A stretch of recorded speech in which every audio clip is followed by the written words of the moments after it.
Hello mga ka-vibes, so nandito tayo ngayon sa Seven Pirates Beach Resort. Kaya kung ikaw ay mahilig sa beach resort, sa beach, or kung wala kang ibang mapuntahan, welcome ka dito. Wala namang pirata dito pero may mga treasure kang matutuklasan like puting buhangin at clear na dagat. So ayun mga ka-vibes, ang pinaka-paborito kong part na beach trip ay ang sunset. Walang pirata, walang gold at walang treasure, ang sunset na lang ang treasure natin mga ka-vibes. Pero seryoso, kung gusto mong chill lang, ito na yun.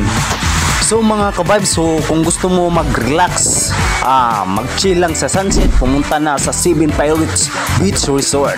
Hindi mo na kailangan magtago ng ginto, kundi magtago ng cellphone mo para makapag-book agad. Tignan nyo na lang sila sa Facebook para sa mga detalye.